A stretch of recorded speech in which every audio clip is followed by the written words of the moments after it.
નમસ્કાર બેટા, આપણે હવે 12મા ધોરણમાં ઘન અવસ્થામાં આજે આખું એક કોષ્ટક બનાવવાનું છે કે જે તમે ઓલરેડી એનસીઈઆરટી બુકની અંદર જોયેલું હશે. એ કોષ્ટકને કઈ રીતે યાદ રાખવું અને એકદમ ઇઝી વેથી એ કોષ્ટક આજે આપણે કરીશું.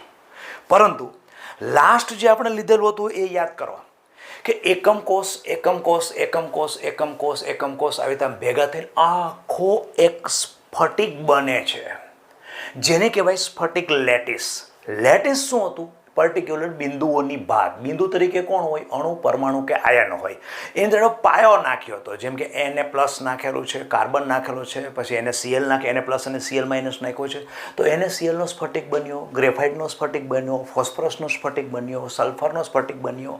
આવી રીતે લાસ્ટ આપણે જોયું હતું, જેમાં એક નાનામાં નાના ભાગનું વારંવાર પુનરાવર્તન થાય અને આખો ઘન બને. એ ઘનને આપણે સ્ફટિક લેટિસ કહીએ છીએ, જે જોયું. હવે એકમ કોષ કે જે હું તમને આજે પ્રેક્ટિકલી બતાવું. ધારો કે મારી પાસે આ એક એકમ કોષ છે, જુઓ. ઓકે, જો આ બાજુ એટલે તમે સામે જુઓ છો શું છે? દ્વિપરિમાણ. પણ તમે ક્રોસમાંથી આમ આખું હાઇટ, વિડ્થ અને લેન્થ એટલે લંબાઈ, પહોળાઈ ને ઊંચાઈ ત્રણે જોવા મળે તો શું થાય? ત્રિપરિમાણ થાય. હવે આ એકમ કોષની બાજુમાં હું બીજો એકમ કોષ ગોઠવું, સમજો તો આ બે એકમ કોષ થયા કે નહીં? એના પછી હું ત્રીજો એકમ કોષ ઉપરના ભાગની અંદર આવી રીતે આમ ગોઠવું છું. ત્રીજો એકમ કોષ આ રીતે મેં ગોઠવ્યો અને ચોથો ગોઠવી દઉં. ચાલો, ચાર ગોઠવ્યા. તો આ 4 એકમ કોષ ગોઠવવાથી હવે રચના કેવી થાય તમે બતાવું. ચાલો, એ રચના કેવી છે? જો આવી રચના થાય કે નહીં? તો આ તમે દ્વિપરિમાણ અવસ્થામાં અત્યારે સ્ફટિક લેટિસ જુઓ છો. સ્ફટિક લેટિસ કોનો છે? ગ્રીન સ્ફટિક લેટિસ. કેમ? તમને ગ્રીન દેખાય છે તો. હવે એને લંબાઈ, પહોળાઈ ને ઊંચાઈ ફરતી બાજુ જોયું તો ત્રિપરિમાણ અવસ્થામાં સ્ફટિક લેટિસ બની ગયો. પણ સ્ફટિક લેટિસ કઈ રીતે બનેલો છે? કે જેમાં વારંવાર કોઈ એક ભાગનું વારંવાર પુનરાવર્તન થાય છે અને એ ભાગ આખા સ્ફટિકની બધી જ લાક્ષણિકતા દર્શાવે. તો દર્શાવે જ ને, આ જ બધા અંદર આવેલા છે. તો આને એકનો અભ્યાસ કરીએ તો ન ચાલે, તો આખા સ્ફટિકનો અભ્યાસ થઈ ગયો. એટલા માટે રસાયણ વિજ્ઞાનની અંદર આખા સ્ફટિક લેટિસનો અભ્યાસ ન કરવામાં આવે, ફક્ત એકનો જ અભ્યાસ કરવામાં, કે જે ભાગનું આખા સ્ફટિક લેટિસમાં વારંવાર પુનરાવર્તન થાય. એ પુનરાવર્તિત થતા આ ભાગને એ સ્ફટિક લેટિસનો એકમ કોષ કહેવાય. હવે આ એકમ કોષ જુઓ, મેં આમ ગોઠવી આખી રચના કરી. આ રચનામાં કયો એકમ કોષ છે? સાદો એકમ કોષ હોય એટલે આદિમ એકમ કોષ. બુકની ભાષામાં જો આદિમ એકમ કોષ હોય તો આખી સ્ફટિક પ્રણાલી છે એને સમઘનીય કહેવાય. પછી એકમ કોષ ચેન્જ થાય છે. ચેન્જ થાય, અરે સર કઈ રીતે ચેન્જ થાય? એકમ કોષને હું દોરી બતાવું, તમને ખબર પડશે ચેન્જ કઈ રીતે થાય. જો પહેલાં અત્યારે આપણે શું કર્યું કે આવો એકમ કોષ આખો સાદી ઘનીય અવસ્થા છે, સમઘનીય અવસ્થા છે, એની અંદર આવો એકમ કોષ લીધેલો છે કે જેની અંદર આપણે લંબાઈ, પહોળાઈ, આ વસ્તુ આ છે, અહીંયાથી આ એક, આ બીજું અને આ ત્રીજું, આ છે એ, આ બી અને આ સી. આ લંબાઈ કહીએ. આની લંબાઈ, ધારની લંબાઈ આટલી છે, આ ધારની લંબાઈ બી છે, આ ધારની લંબાઈ સી છે. ઓકે. અને પછી એની અંદર ખૂણા કઈ રીતે કરવાના છે? મેં તમને કહ્યું હતું એ બી ગમે છે એટલે ગેમા. એસીથી બીવ છું એટલે ડરું છું, તો આ થયો બીટા. અને તેથી બીસી આલુ છું, આલુ એટલે આલ્ફા. આમ આખો એકમ કોષ છે, એમાં લંબાઈ, ધારની લંબાઈ આ છે અને આ છે. ત્રણેય ધારની લંબાઈ સમાન છે તો આપણે શું કહીએ? એ બરાબર બી બરાબર સી, આવું કહીએ. અચ્છા, હવે પછી આ ખૂણો એ અને સી બે વચ્ચેનો ખૂણો કોણ છે? બીટા. આનું મૂલ્ય 90. બી અને સી એની વચ્ચેનો ખૂણો કોણ? આલ્ફા. એનું મૂલ્ય પણ કેટલું? 90. પછી બી અને એ આની વચ્ચેનો ખૂણો કયો? આલ્ફા. આનું મૂલ્ય પણ કેટલું? 90. તો આપણે શું લખી શકીએ? આલ્ફા બરાબર બીટા બરાબર ગેમા બરાબર 90 અંશના ખૂણા છે. આ આપણો જ્યારે એકમ કોષ હોય અને આની બાજુમાં બીજો ગોઠવું, એની ઉપર ગોઠવું, અને આખો જે ઘન બને આને કહેવાય સ્ફટિક લેટિસ.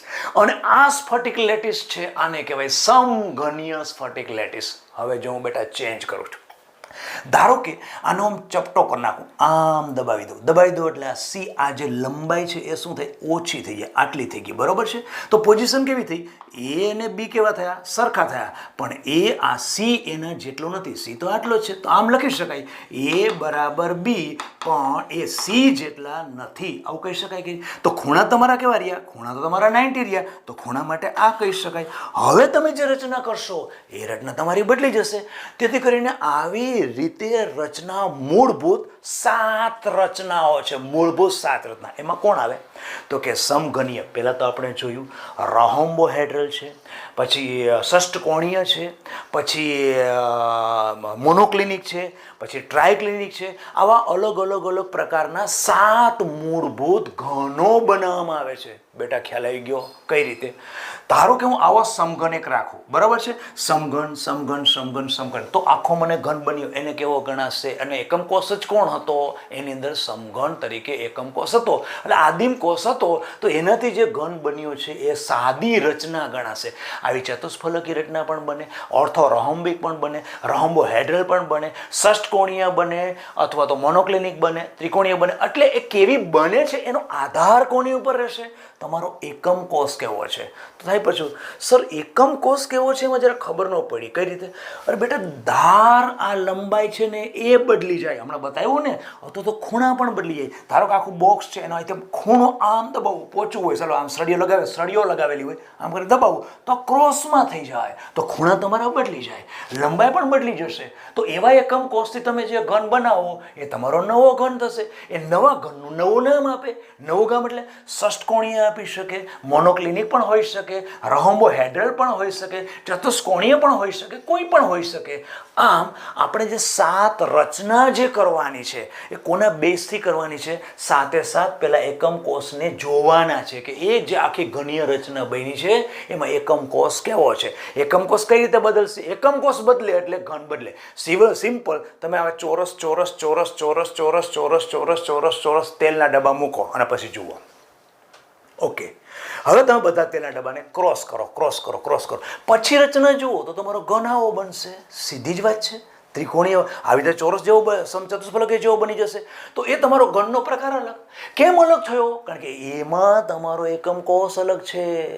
એવી રીતે કઈ રીતે પેલામાં આમાં અલગ કેમ આવ્યું? તો કે પેલામાં બાજુઓ ને આમાં બાજુઓ જુદી છે. પેલામાં 90 એંગલ હતા, આમાં 90 એંગલ નથી. તેથી કરીને તમારો એકમ કોષ બદલે તો એકમ કોષથી બનેલો સ્ફટિક લેટિસનો આકાર બદલે. ને આવા આપણે આકાર 7 લેવાના છે. અને 7 માંથી 14 કઈ રીતે બને એ 14 જ રચના આખી હું તમને બતાવું છું ને, એ રચનાને કહેવાય બ્રેવિસ રચના. આ 7 માંથી જ બનશે. તેથી કરીને હવે આપણે શું કરીએ છીએ કે 7 આદિમ કોષ અને તેના કેન્દ્રિત એકમ કોષમાં શક્ય વિચલન. હવે કેન્દ્રિત એકમ કોષમાં એટલે શું? જો ધારો કે અત્યારે આદિમ કોષ છે, આખો મારી પાસે પડેલો છે, બરોબર છે.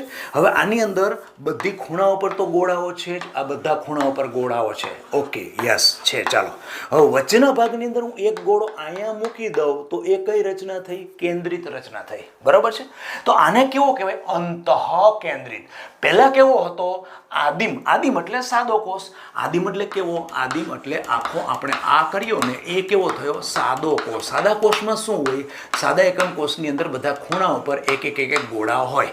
પછી અંતઃકેન્દ્રિત કરીએ ત્યારે શું થાય? અંતઃકેન્દ્રિત કરીએ ત્યારે વચ્ચેના ભાગની અંદર એક ગોળો આવે, એટલે કે 8 ગોળા તો ખૂણા ઉપર હોય જ, ઉપરાંતનો વચ્ચે એક ગોળો હોય. આને કેવો કહેવાય? અંતઃકેન્દ્રિત. ત્રીજો હું કરું છું, ત્રીજો કેવો થાય? ત્રીજો પણ કેન્દ્રિત જ છે, પણ ફલક કેન્દ્રિત, એટલે 8 ખૂણા ઉપર તો એક ગોળાઓ છે જ, પણ વચ્ચેના ભાગમાં આ ફલક છે, પછી આ ફલક છે ઉપરનું, પછી આ સાઈડનું છે, પછી અહીંયા આ નીચેનું છે, પછી આ બાજુનું પેલી બાજુનું, આ બાજુનું એટલે અહીંયા, અને પેલી બાજુનું એટલે પાછળનું. આ કર્યું. આને કેવું કહેવાય? ફલક કેન્દ્રિત, FCC રચના. અને છેલ્લે પછી જે હું કરું છું, ચોથું જે કરું છું એ કેવું છે? જો એમાં 8 ખૂણાઓ પર તો એક ગોળાઓ છે, એકમ કોષમાં એક ગોળાઓ છે, પણ એક ઉપરના ભાગમાં હું કરું છું અને એક નીચેના ભાગમાં. જેમ કે તમે ડબ્બો હોય, ડબ્બામાં ઉપરથી ખોલો તો ઉપરનો ભાગ અને એનો છેડો કયો? તો કે નીચેનો ભાગ. તો બંનેમાં એક ગોળાઓ હોય, તો આને કહેવાય અંત, એટલે છેડો કેન્દ્રિત. કેન્દ્રમાં છે, બાજુના મધ્ય ભાગમાં છે, પણ કયા? સામેની બંને બાજુના મધ્યમાં એક ગોળો હોય હોય આને કેવું કહેવાય? અંત કેન્દ્રિત. આમ 4 પ્રકારના આપણે કરી શક્યા. એક આદિમ કોષ, પછી અંત કેન્દ્રિત, ફલક કેન્દ્રિત અને અંત કેન્દ્રિત. તો હવે આપણે કરવાનું છે શું છે? મૂળભૂત આપણે કેટલા 7 આદિમ કોષ અને તેની કેન્દ્રિત એકમ કોષમાં શક્ય વિચલન. કેન્દ્રિત એકમ કોષ એટલે કોણ? આ કેન્દ્રિત ગણાય, આ પણ કેન્દ્રિત ગણાય અને આ પણ કેન્દ્રિત ગણાય. ખબર પડી ગઈ? ઓકે, હવે હું આખું તમને કોષ્ટક બતાવું છું. કોષ્ટક કઈ રીતે કરીએ ચાલો એના માટે હું પહેલાં તમને એક ટ્રીક લખાવું છું. ટ્રીક બહુ મસ્ત છે અને ટ્રીક બેઝથી તમે આખા કોષ્ટકને સારી રીતે વર્ણવી શકશો. આખું કોષ્ટક અને એના પ્રશ્ન છે ને એનસીઆરટી બુકમાં જે આપેલું છે એના બેઝથી તમને કોમ્પિટેટિવ એક્ઝામની અંદર JEE અને નીટની અંદર આના ક્વેશ્ચન આવી શકે છે. હવે આ કોષ્ટક 7 જે શક્ય વિચલન છે હું દર્શાવું, પણ એના માટે એક મારી ટ્રીક સમજો, એક નાટક સમજો. ધારો કે તમે અને તમારો ભાઈબંધ, એનું નામ બ્રેવિસ છે. ઓકે, તમારું અને તમારો ભાઈબંધ નામ શું છે? બ્રેવિસ છે. અને તમારો ત્રીજો એક ભાઈબંધ છે, એ ના મેરેજ છે. કોના? ભાઈબંધના મેરેજ છે. પણ એ ભાઈબંધ સાથે તમારે બને છે, બ્રેવિસને બહુ બનતું નથી. એટલા માટે બનતું નથી કે એને એવું માને બ્રેવિસ એકદમ મોડર્ન છે અને પેલો એકદમ દેશી છે, એટલે કે લગર વગર માણસ છે. એટલે બ્રેવિસ શું કહે, હવે એના લગ્નમાં શું જવાનું, એના લગન વગર કોઈ ઠેકાણા ન હોય, કેવો માણસ ઉઘરો ના હોય તેવો છે. ઓકે, છતાં પણ ભાઈબંધ હોવાને કારણે જવું પડે. ગયા. ઓકે, અને બ્રેવિસ તો બહાર બેઠો, એટલે જમવા ચાલતો, જમવા બેસી ગયો અને તમે અંદર ગયા, રૂમમાં ગયા તો પેલો એકદમ ટકાટક થાય અને આમ આખો ઊભો છે. ઓ, તમે આમ જો મેળા, सच और शर्ट में टाई लग जाती. તમે એને શું કીધું? તમે એને શું કીધું? सच और शर्ट में टाई लग जाती ने तो ब्रेविस तेरे को 324 या तो 11 या तो 21 अवश्य देता. ફરીથી પાછું બોલું છું, તમે તમારા મિત્રને એકદમ વ્યવસ્થિત જોયું, એને ટાઈ લગાવેલી નથી. એટલે તમે શું કરું? બ્રેવિસ જમે છે, તમે અંદર ગયા અને જોયું અને વાવ, આ બ્રેવિસ જોવે તો કેવું લાગશે, તમને એવું થયું. તમે શું કીધું? સચ और शर्ट में टाई लग जाती तो ब्रेविस तेरे को 324 या तो 11 या तो 21 ચોક્કસ દેતા. દેતા એટલે કે આપણે લગ્નમાં ચાંદો લખાવીએ ને, આ લખાવા તેમ. ઓર કહેતા, શું કહેતા? ऊपर नीचे सारा पूरा उलट सुलट कर दिया, उलट सुलट कर दिया. कौन कहता? ब्रेविस क्या बोलता? देखता तो क्या बोलता? अरे सारा ऊपर नीचे पूरा उलट सुलट कर दिया. આખો જે સંવાદ છે બેટા, એ સંવાદ કદાચ તમને અત્યારે અઘરો લાગતો હશે, પણ એને 2 થી 3 વાર રિપીટ કરીશ, ઓટોમેટિક ખ્યાલ આવી જાય. પાછું હું બોલું છું. શું? ફરીથી તમે જોયું. શું જોયું? सच और शर्ट में टाई लग जाता तो ब्रेविस तेरे को 324 या तो 11 या तो 21 देता ही और बोलता કે ઉપર નીચે સારા પૂરા ઉલટ સુલટ કરી દે. ઉલટ સુલટ કરી દે એટલે એને કલ્પના પણ નહોતી કે આવા પ્રકારનો લગર વગરવાળો માણસ આટલો સારી રીતે તૈયાર થાય. ફક્ત તારામાં તમે શું કહો છો? તારામાં ખૂટે છે શું? ટાઈ જ ખૂટે છે. હવે તમે શબ્દ શું વાપરો? સચ ઓર શર્ટ મેં ટાઈ લગ જાતા. તો બ્રેવિસ તેરે કો ચાંદલામાં શું લખાવત? 324 11 આ તો 21 દેતા ही और कहता ऊपर नीचे पूरा उलट सुलट कर दिया. હવે આ આખો સંવાદ હું અહીં લખું છું. જો, સચ ઓર શર્ટ में टाई लग जाता એવું કહ્યું ને, તો એ કરું. ચાલો, સચ और शर्ट में टाई, शर्ट में टाई लग जाता. सच सच और शर्ट में शर्ट લીધો છે, शर्ट में टाई लग जाता. ઓકે, તો આનાથી કઈ રચના બનશે એટલે આ આપણે શું કરવાનું છે, સ્ફટિક પ્રણાલી કઈ છે એટલે અહીંયા આવશે આપણું સ્ફટિક પ્રણાલી. સ્ફટિક પ્રણાલી કઈ કઈ છે એ વસ્તુ હમણાં ખ્યાલ. સ એટલે કોણ? સમઘનીય. સમઘનીય. આ કોણ? ચતુષ્કોણીય. આ કોણ? ઓર્થોરહોમ્બિક. ઓર્થોરહોમ્બિક. આ રહોમ્બોહેડ્રલ. રહોમ્બોહેડ્રલ. આ ષટકોણીય. આ છે મોનોક્લિનિક. આ છે ટ્રાયક્લિનિક. જુઓ, આખી સ્ફટિક પ્રણાલી તમારી પાસે છે. એમાં હું આખો અહીંથી આમ લાઈન ખેંચું છું અને એક પછી એક બધાની બાજુ અને ખૂણા આપણે અહીંયા કરીશું. બાજુ અને ખૂણા બહુ ફર્સ્ટ ક્લાસ આવી જશે હમણાં. જો ઓકે, અહીંયાથી આ બધી જ રચના હમણાં તમને કહું બાજુ અને ખૂણા શું છે. ઓકે, હવે मैं तुमने जो संवाद कहूँ ने एम शू कहूँ, सच और शर्ट में टाई लग जाता. सच और शर्ट में, सच और शर्ट में टाई लग जाता. तो तमने એટલે કે પહેલાને તમારા મિત્રને બ્રેવિસ શું આપવાનો હતો? તો કે 324 11 અથવા તો 21. જુઓ, 324 11 અથવા તો 21. ખબર પડી? ઓકે, તો હવે આ વસ્તુ શું છે? આ વસ્તુ શું છે? આ વસ્તુ જુઓ, બ્રેવિસ આપણને આ આપે છે એનું કે બ્રેવિસની રચના કેટલી એણે કીધી? 14. કઈ રીતે? જો 3 ને 2 5, 5 ને 4 9, 9 ને 10 11 12 13 અને 14. થઈ ગઈ કે નહીં? તો આમ 14 બ્રેવિસ રચના કેટલી થઈ? તો બ્રેવિસ રચના ટોટલ કેટલી થઈ? 14. અચ્છા, હવે આ વસ્તુ ઇંગ્લિશ મીડિયમના બાળકોને સમજવા માટે કરવું શું? ઇંગ્લિશ મીડિયમના બાળકો માટે કઈ રીતે સમજવું? તો એ વસ્તુ જોઈએ.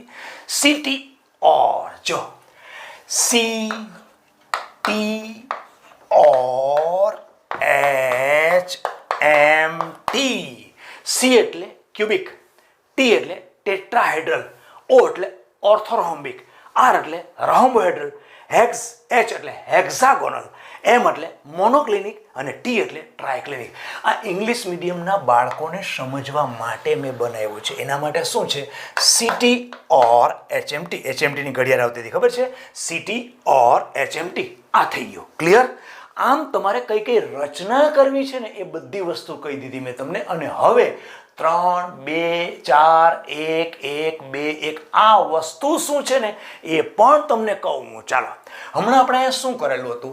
પહેલું કેવું હતું? સમચોરસ કરેલું હતું. ખબર છે? સમચોરસ એટલે આવી રીતે આદિમ કોષ કરેલો હતો કે જેના ખૂણા ઉપર એક ગોળો હોય. આ એક ગોળો હોય. આને આપણે કેવો કહીએ છીએ? આદિમ કોષ કહીએ છીએ. પછી એ જ બીજી વસ્તુ હું હમણાં કરું છું બાજુમાં, સેમ ટુ સેમ. આ બધા ખૂણા ઉપર તો છે જ, આ ખૂણા ઉપર છે જ, ઉપરાંતના વચ્ચેના ભાગમાં એમ છે. તો આને શું કહીએ છીએ આપણે? અંતઃકેન્દ્રિત. હવે ત્રીજું કરું છું. ત્રીજું કે જેને ફલક કેન્દ્રિત બેઝથી કરીએ છીએ. હમણાં 4 4 કરીએ ને આપણે, 1 2 3 4 5 6 આવી રીતે આમ કરેલ. અને અહીંયા ફલકમાં 1, અહીંયા ફલકમાં 1, અહીંયા ફલકમાં 1, આ નીચે ફલકમાં 1, આગળ અને પાછળ. અને પછી છેલ્લે અંત કેન્દ્રિત કર્યું હતું. હમણાં યાદ હોય તો જો અંત કેન્દ્રિત કરીએ, 1 2 3 4 5 6 7 8. ઉપરના ભાગમાં 1 અને નીચેના ભાગમાં 1. તો આ અંતઃ કેન્દ્રિત છે. આ કોણ છે? ફલક કેન્દ્રિત. અને આ કોણ છે? અંત. અંત એટલે કે છેડો. અંત કેન્દ્રિત. ઓકે, આ ક્રમ ફિક્સ જ છે આપણો. ફિક્સ એટલે આ રીતે જ રાખો. ચાલો, આ રીતે રાખો. એટલે 1 2 3 4, 3 અને 4 આવી રીતે રચના થઈ ગઈ. ઓકે, હવે આમાં જોજો બેટા, જોજો.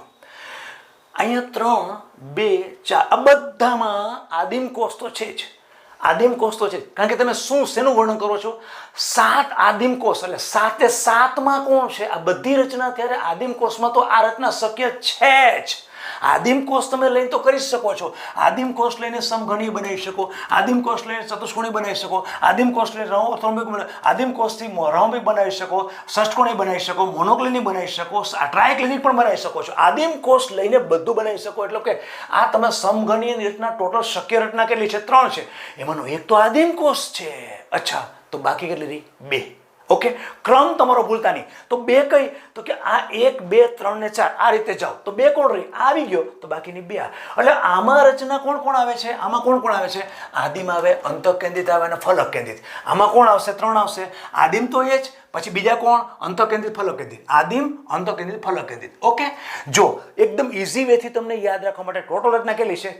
4 એક જ જગ્યા છે. જો અહીંયા એક જ જગ્યાએ 4 છે. જો ઓકે, હવે જો 1, 1, 2 અને 1 આવું છે કે નહીં? તો 1 એટલે કોણ? આદિમ કોષ. 1 એટલે કોણ? આદિમ કોષ. 1 એટલે કોણ? આદિમ કોષ. એટલે ટ્રાયક્લિનિક રચના કોણ બનાવી શકે છે? આદિમ કોષ લો, ત્યાં તમારી ટ્રાયક્લિનિક સ્ફટિક પ્રણાલીની રચના જે છે ને એ તમારી આ ટ્રાયક્લિનિક બને. એવી રીતે ષષ્ઠકોણીય રચના પણ તમારે બનાવી હોય તમારે કેવું લેવું પડે?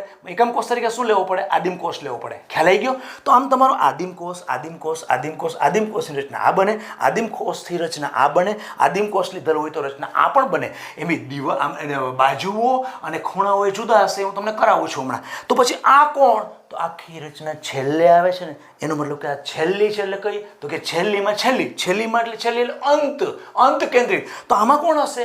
આદિમ કોષ અને અંત કેન્દ્રિત. અંત એટલે છેડો. એટલે આ કોણ બનાવશે? આદિમ અને અંત કેન્દ્રિત. આ કોણ? આદિમ. આ કોણ? આદિમ અને અંત કેન્દ્રિત. આ કોણ? આદિમ. આ કોણ? આદિમ. આ કોણ? 4 છે. ઓકે, આ કોણ? 2. તો પેલો બીજો. પેલો કોણ? આદિમ છે. બીજો કોણ? અંત કેન્દ્રિત.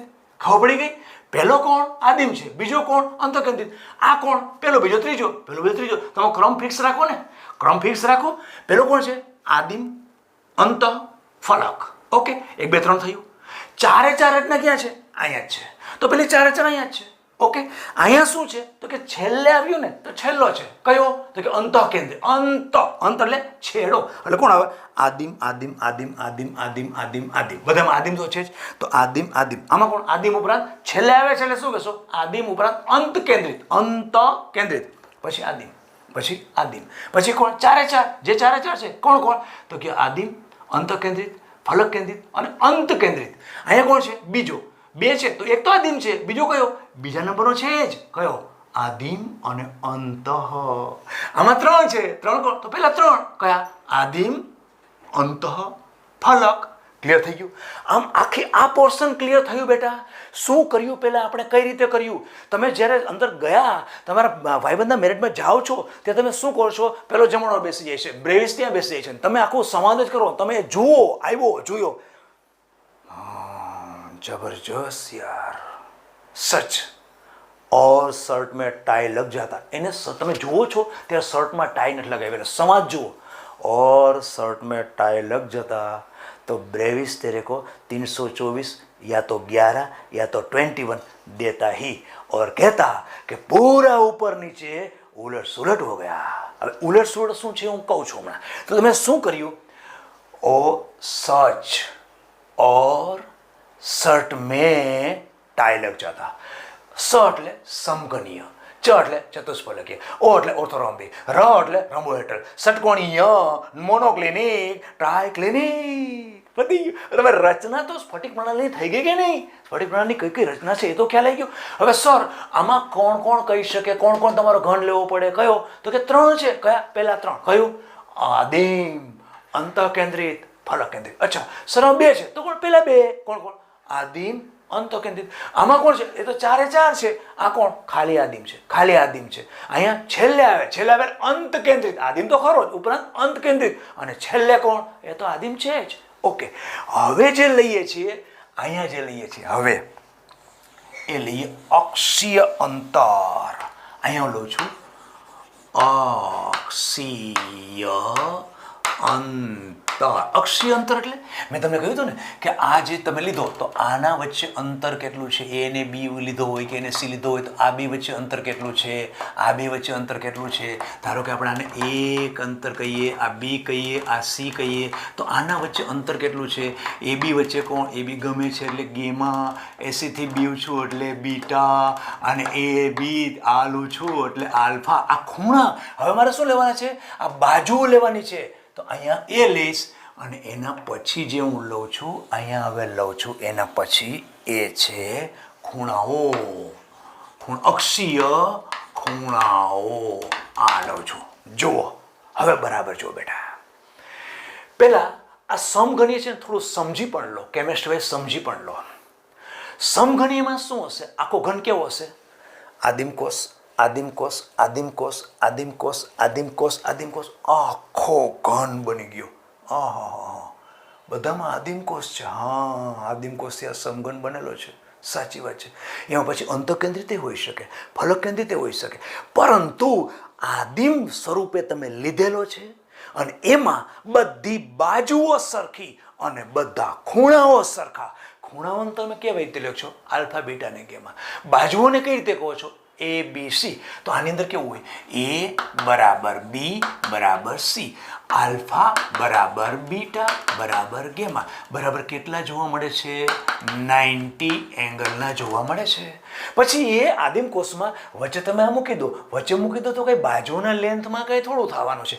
એના પછી સાઈડમાં કોઈ બાજુમાં સાઈડ ફલકમાં મૂકી દેશો તો બાજુ અને ખૂણામાં કોઈ ફેર પડવાનું નથી. તેથી કરીને આ ત્રણમાંથી કોઈ પણ એકમ કોષ લઈ અને તમે જે ઘન બનાવ્યો તો એ ઘનનું નામ થયું કયું, સમઘનીય. તો સમઘનીય એકમ, સમઘનીય તમારો સ્ફટિક લેટિસ જોવા મળે ત્યારે એના એકમ કોષ તરીકે કોણ હોય, તો કે 3 હોય. 3 કોણ, તો કે આદિમ કોષ પણ હોય, પછી અંતઃ કેન્દ્રિત પણ હોય અને ફલક કેન્દ્રિત પણ હોય. તો એમાં શું હોય, બાજુ ખૂણા કેવા હોય, તો એમાં તો બધી બાજુ સરખી જ હોય, બધી બાજુ સરખી હોય. તો બાજુને મેં કેવા સ્વરૂપે દર્શાવી છે, એ બી અને સી. તો એ બરાબર બી બરાબર સી, એટલે કે એ બરાબર બી બરાબર સી. ખૂણા કેવા છે, બધામાં 90 90 ને 90 જ હોય. તેથી કરીને ખૂણા પણ ખૂણાને કેવા તરીકે દર્શાવ્યા છે, આલ્ફા, બીટા ને ગેમા. એટલે આલ્ફા અને બીટા અને બેટા, આલ્ફા 90 છે, બીટા 90 છે, ગેમા પણ 90 છે. આલ્ફા, બીટા અને ગેમા ત્રણેય કેવા છે, 90 છે. તેથી કરીને આ પ્રકારનો ઘન છે ને એને સમમિતીય ઘન હોય. કેવો મિતીય, સમમિતીય. અને એકદમ સિમ્પલ, બધું જ સરખું. સમમિત એટલે બધું સરખું. અને એનાથી ઉલટું આમાં ટ્રાયક્લિનિકમાં બધું જ વિખેરાયેલું. બધું વિખેરાયેલું એટલે એમાં આ બાજુય સરખી ન હોય અને ખૂણા પણ સરખા ન હોય, એવું. હા, તો અહીંયા શું લખવું પડે, અહીંયા શું લખવું પડે, એ બરાબર બી નથી, બરાબર સી પણ નથી. અને ખૂણામાં શું, તો ખૂણામાં આલ્ફા એ બીટા જેટલો નથી અને એ પાછો ગેમા જેટલો પણ નથી. આલ્ફા, બીટા અને એ ત્રણેયમાંથી કોઈ પણ પાછો 90 નથી. તો alpha is not equal to beta, is not equal to gamma, is not equal to 90. Clear થયું? આટલું ક્લિયર થઈ ગયું? ધીમે ધીમે જઈએ આપણે. આટલું ક્લિયર થઈ ગયું? ઓકે. તો આ બે વસ્તુ તમારે લખાઈ ગઈ. જો આ અને આ બંને વસ્તુ આવી ગઈ. અને રાસાયણિક દ્રષ્ટિએ તમને ખ્યાલ પણ આવ્યો કે આ સમમિતીય ઘન છે, સિમેટ્રિકલ પોઝિશનમાં હોય છે, આ એસિમેટ્રિકલ પોઝિશનમાં હોય છે ફોર ઇંગ્લિશ મીડિયમ. સંમિત ઘન હોય છે, અસંમિત ઘન હોય છે. આમાં બાજુઓ સરખી હોય અને ખૂણા પણ સરખા હોય. આ બાજુઓ પણ સરખી ન હોય અને ખૂણાઓ પણ સરખા હોતા નથી. હવે એશિયન પેઇન્ટનો કલર લાવો. કલર લઈ અને આને પીછો મારો, સમ. આને પીછો મારો, સમ. પીછો મારીએ, ચાલો અહીંથી આને આમ પીછો મારીએ, અહીંયા સુધી આમ, અહીં સુધી પીછો મારી દઈએ, આખી પીછી મારીએ આમ. સીધો કલરનો પીછો મારો. કલરનો પીછો મારો તો શું થાય, આમ આવે, એ બરાબર બી બરાબર સી, એ બરાબર બી બરાબર સી. આખો પીછો મારી દીધો. પેલા આમ ખેંચીએ ને, કોપી પેસ્ટ કરીએ ને એવી રીતે આને કરી નાખો. આલ્ફા બરાબર બીટા બરાબર ગેમા બરાબર 90. આલ્ફા બરાબર બીટા બરાબર ગેમા બરાબર 90. બે પીછા મેં માર્યા. એક પીછો આની ઉપર અહીંથી આમ મારી દીધો આખે આખો અહીંયા સુધી મેં મારી દીધો, સમ ખેંચી લીધો, આખે આખો પીછો ખેંચી લીધો અને આ ખેંચી લીધો. આટલું ક્લિયર થયું? પછી શું કરવાનું? એક પછી એક ઉડાડતા જાઓ, બરાબર નથી એવું બતાવો. એટલે શું કરશો? પહેલાં હું આને ઉડાડ દઉં, એટલે એ ને બી બરાબર છે, બે બાજુ બરાબર છે, એ ને બી બરાબર છે, એ બે સાથે સી એટલે કે એ ને બી બરાબર છે અને એની સાથે એ બી અને સી છે ને, આ સી બરાબર નથી એવું કહે છે. અને આમાં શું કરો છો? પાછું એક ઉડાડો તો બે ઉડાડ દો. ઓકે, આ આટલો પોર્શન તમારો ક્લિયર થયો. ક્લિયર? ખબર પડી શું કર્યું? પાછું આખું તમને રિવિઝન કરીશ. ચાલો, પહેલાં તો મેં આ લખી નાખ્યું, એને પીછો મારી દીધો, આ લખી નાખ્યું, એને પીછો મારી દીધો. પછી હું એક એક ઉડાડું છું. હવે આખે આખું આનું કોપી પેસ્ટ માર દો, આખું આનું કોપી પેસ્ટ માર દો, મારી દઈએ.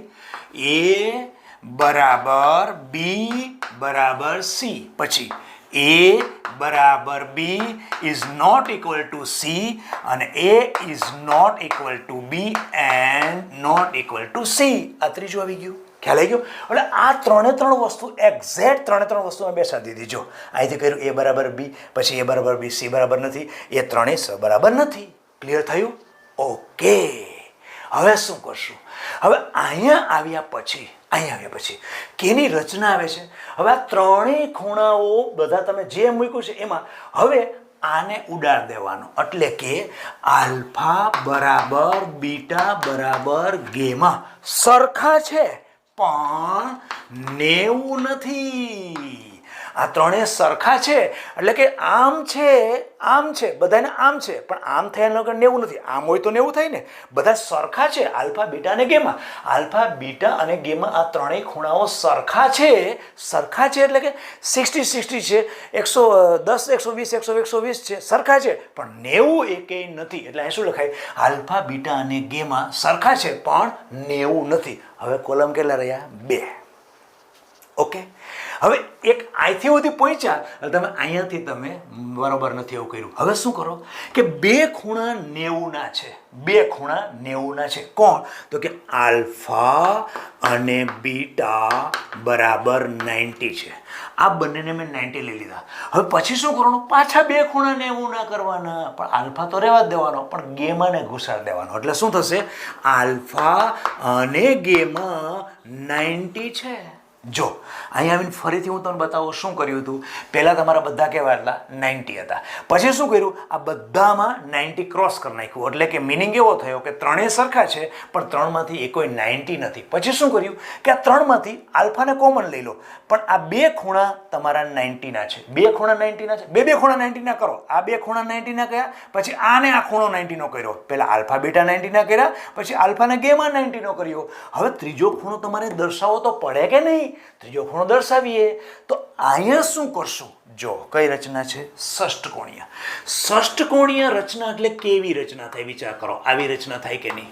ઓકે, તો આવી રચનામાં આ તમને લાગતું નથી કે આ ખૂણો 90 તો નથી જ, પણ એનાથી વધારે આમ હોત તો 90 થાત. આમ છે એનો મતલબ કે 120 છે. તો ષષ્ઠકોણીય રચનામાં એક ખૂણો તો તમારો 120 હોવો જોઈએ. અચ્છા, તો ષષ્ઠકોણીય રચનામાં એક ખૂણો સર બાકી છે. કયો? ગેમા બરાબર 120. પણ સર પહેલાંનું શું? હજી એક તો રહી ગયેલો છે. તો એમાં એવું બતાવી દો કે 90 નથી. એનો મતલબ કયો રહી ગયો છે? તો કે બીટા રહી ગયેલો છે, એ તમારો 90 નથી. આ આખી રચના પૂરી થઈ ગઈ. જોઈ લો, તમે ટેલી કરી લેજો. કદાચ બેટા ક્યાંય કદાચ જો ઉલટા સુલટું કદાચ થઈ ગયું હોય કે બરાબર બાજુ કામ તેમ ન હોય તો તમે થોડું એને ઇમ્પ્રૂવ કરી લેજો. લગભગ ઓલમોસ્ટ એનસીઆરટી બુક પ્રમાણે લગભગ આવી ગયું હશે, પણ છતાં આગળ પાછળ કાંઈ થયું હોય તો જોજો. હું તમને પાછી આની આખી રીત બતાવું. કઈ રીતે કરશો? જો કોમ્પિટેટિવ એક્ઝામની અંદર આ તમને પૂછે છે, એટલે આખું કોષ્ટક ન પૂછે, એમ કે આ એ બરાબર બી બરાબર સી અને આલ્ફા બરાબર બીટા બરાબર 90 છે, તો નીચેનામાંથી સામા રચના જોવા મળે અને તમારા આ વિકલ્પ હોય. હા, બીજી વસ્તુ ખરી કે બેટા આના બધાના દ્રષ્ટાંત તમારે ઉદાહરણ, પણ ઉદાહરણની કોઈ ટ્રીક નથી, એટલે ઉદાહરણ તમે તમારી રીતે યાદ રાખજો. મેં પ્રયત્ન કર્યો છે કે આ તમને એક્ઝેક્ટ ઇઝી વેથી સમજાવી શકાય અને હું આખું રિવિઝન પાછું કરું. ચાલો, શું રિવિઝન કરવાનું હતું? તો કે આપણને ખબર છે આખો સ્ફટિક લેટિસ બને તો કોનાથી બને ભાઈ? એકમ કોષના પુનરાવર્તનથી બને. હવે એકમ કોષ તમારો કેવો છે? એકમ કોષ તમારો સાદો, બધી બાજુ સરખી, બધા ખૂણા સરખા હોય તો તમારો ચોરસ બને. બધી બાજુ સરખી હોય પણ ખૂણા બધા ક્રોસમાં હોય તો તમારો એકમ કોષ કેવો બને? ક્રોસમાં બને. ખ્યાલ આવ્યો?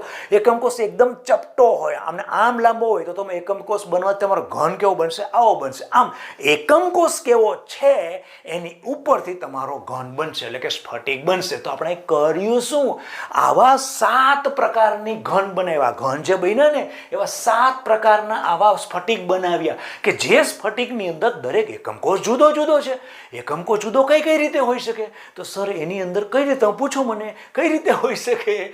તો હું તમને કહીશ કે બેટા એમાં કાંઈ ન હોય, કાં તો ખૂણા બદલી જતા હોય અને કાં તો બાજુ બદલી જતી હોય. ઓકે, તો મેઇન એકમ કોષની રચનામાં ખૂણા અને બાજુઓ છે. હવે એના પછી એવો કયો એકમ કોષ બતાવે એ તમને અહીંયા ઉદાહરણમાં આપેલું હોય. ઉદાહરણ તમારા બુકમાં છે. ઓકે, તો આપણે હવે યાદ કેવી રીતે કરવાનું? ફરીથી પાછું યાદ કરો. તમે અને બ્રેવિસ તમારો મિત્ર, તમારા એક અલગ મિત્ર છે, ત્રીજો મિત્ર બંનેનો, એને લગ્નમાં ગયા. ઓકે, બ્રેવિસને એની જામતું નથી એટલે તો જમવા જતો રહ્યો, સીધો જમવા જ બેસી ગયો. અને તમે જેવો અંદર ગયા, તમારો મિત્ર બ્રેવિસ માને છે એકદમ મોડર્ન છે અને પેલો એકદમ હાવ લગર વગર છે. તમે જેવા અંદર ગયા, અંદર આવી ગયો, ઓ તમારું ધ્યાન પડી ગયું અહીંયા. તમે કીધું સચ ઓર શર્ટ મેં ટાઈ લગ જાતા. અરે પેલો તમારી સામે જો, તમે બોલવાનું ચાલુ રાખ્યું. તમે શું પહેલાં કીધું? સચ और शर्ट में टाई लग जाता. तो ब्रेविस तेरे को 324 या तो 11 या तो 21 लिखाता ही. ગળે આવ્યો પણ લખાવત, ચાંડો લખાવત જ. અને પછી શું કહેત? और कहता सारा पूरा ऊपर नीचे कर दिया, उलट सुलट कर दिया. એ વસ્તુ શું છે? આ છે જો, આ ઉપર જે હતું એ નીચે ઉલટ સુલટ થઈ ગયું. જુઓ, બાજુઓમાં સરખી હતી તો સરખી નથી, બધા 90 છે તો બધા 90 હતી. એટલે બ્રેવિસ શું કહ્યું તું? સારા ઉપર નીચે ઉલટ સુલટ કરી દિયા. એ સંવાદ તમે એના ભાઈબંધની વાત કરો છો કે આવું કહેશે, અને એ સંવાદ તમારે અહીંયા ટ્રીક રૂપે યાદ રાખવાનો છે. અને હવે પછી હું તમને પાછું એ કહું કઈ રીતે બનાવ્યું આ કોષ્ટક. ચાલો, શું બોલ્યા તમે? સચ और शर्ट में टाई लग जाता. सच और शर्ट में टाई लग जाता. तो ब्रेविस तेरे को क्या देता? 324, 11 या तो 21. ઓકે, તો આ શું બતાવે છે? આમાંની ટોટલ કેટલી રચના? તો 3 આપણે ગોઠવેલી છે. પહેલું આદિમ, અંત કેન્દ્રિત, ફલક કેન્દ્રિત અને અંત કેન્દ્રિત. તો તમારે ક્રમવાર પ્રમાણે 3 એ 3 તો પહેલી 3 એ 3, પછી 2 તો પહેલી બીજી 2, એના પછી 4 તો 4 એ 4, પછી આદિમ આદિમ, પછી આ છેલ્લે આવી એટલે એક તો આદિમ છે, છેલ્લો કોણ? અંત કેન્દ્રિત, અને પછી નીચે અંત કેન્દ્રિત. ઇંગ્લિશ મીડિયમ માટે શું? સીટી ઓર HMT. સી એટલે ક્યુબિક, ટી એટલે ટેટ્રાહેડ્રલ, ઓ એટલે ઓર્થોરોમ્બિક, આર એટલે રાઉમ્બોહેડ્રલ, એચ એટલે હેક્ઝાગોનલ, એમ એટલે મોનોક્લિનિક અને ટી એટલે ટ્રાયક્લિનિક. ઓકે, આ ઇંગ્લિશ મીડિયમના સ્ટુડન્ટ જે જોતા હશે એના માટે છે. પછી શું કર્યું? તો કે આની અને આનું બેનું વર્ણન, કારણ કે ઉલટા સુલટા છે બંને, એટલે કે આ સંમિત છે, બધું સરખું છે, આ અસંમિત છે, બધું સરખું નથી. તો બે વસ્તુ મેં લખી નાખી. અહીં બાજુ સરખી લખી નાખી, ખૂણા સરખા લખી નાખી, અહીં બાજુ જુદી લખી નાખી, ખૂણા નથી, બધા સરખા નથી, અહીં બધું સરખું છે. પછી મેં પીછા માર્યા, 2 પીછા માર્યા, અહીં 3 સુધી, 1 2 ને 3 સુધી પીછા માર્યો, અહીંયા પણ 1 2 ને 3 સુધી પીછા મારી દીધા. પછી શું કર્યું? એક એકને કટ કરવાનું ચાલુ કર્યું. કેવી રીતે? અહીંયા સરખું છે, અહીંયા કટ કરી નાખ્યું, અહીંયા 2 કટ કરી નાખ્યા, 1 ને 2, અહીં 2 કટ કરી નાખ્યા. આવું આખું થઈ ગયું. એક્ઝેક્ટ આટલાનું કોપી પેસ્ટ મારી દીધું. અહીંયા આખું કોપી પેસ્ટ નીચે તૈયાર હતું તમારું, એટલે આખું ચોકટો પૂરું થઈ ગયું. ઓકે, એના પછી આગળ અહીંયા તમે 3 લખેલા હતા, એમાં લાસ્ટ જે હતું ને એને ક્રોસ કરી નાખ્યું. ક્રોસ કરી નાખ્યું મિનિંગ શું થયું? આલ્ફા બરાબર બીટા બરાબર ગેમા થાય, પણ એ બધા સરખા છે પણ 90 નથી. પછી શું કર્યું કે હવે 2 ખૂણા, આલ્ફાને કોમન રાખો, આલ્ફા આમાંય આવશે આમાંય આવશે, આ 2 ખૂણાને સરખા કરવાના છે અને 90 કરવાના છે. તો આલ્ફા બીટા બરાબર 90, તો આલ્ફાને ગેમા બરાબર 90. તો પછી આમાં ત્રીજો કયો લખો? એના માટે તમે અહીંયા આવી જાઓ. ષષ્ઠકોણીય મેં રચના દોરી. રચના દોરી ખબર પડી કે એક ખૂણો તો ષષ્ઠકોણ રચના કરતા હોય તમે તો તમારો 120 હોવો જોઈએ, એટલે 120 લખી નાખો. તો અહીંયા બીટા વધ્યો છે, બીટા એ 90 નથી. આમ આખી ટ્રીક કોષ્ટક સાથે પૂરી થઈ ગઈ બેટા. હવે આનો તમારે સ્ક્રીનશોટ લેવો હોય તો લઈ લો બેટા. લઈ લીધો? ઓકે, ચાલો તો અહીંયા આપણે આ લેક્ચર સ્ટોપ કરીએ. વધુ આવતા અંકે નમસ્કાર.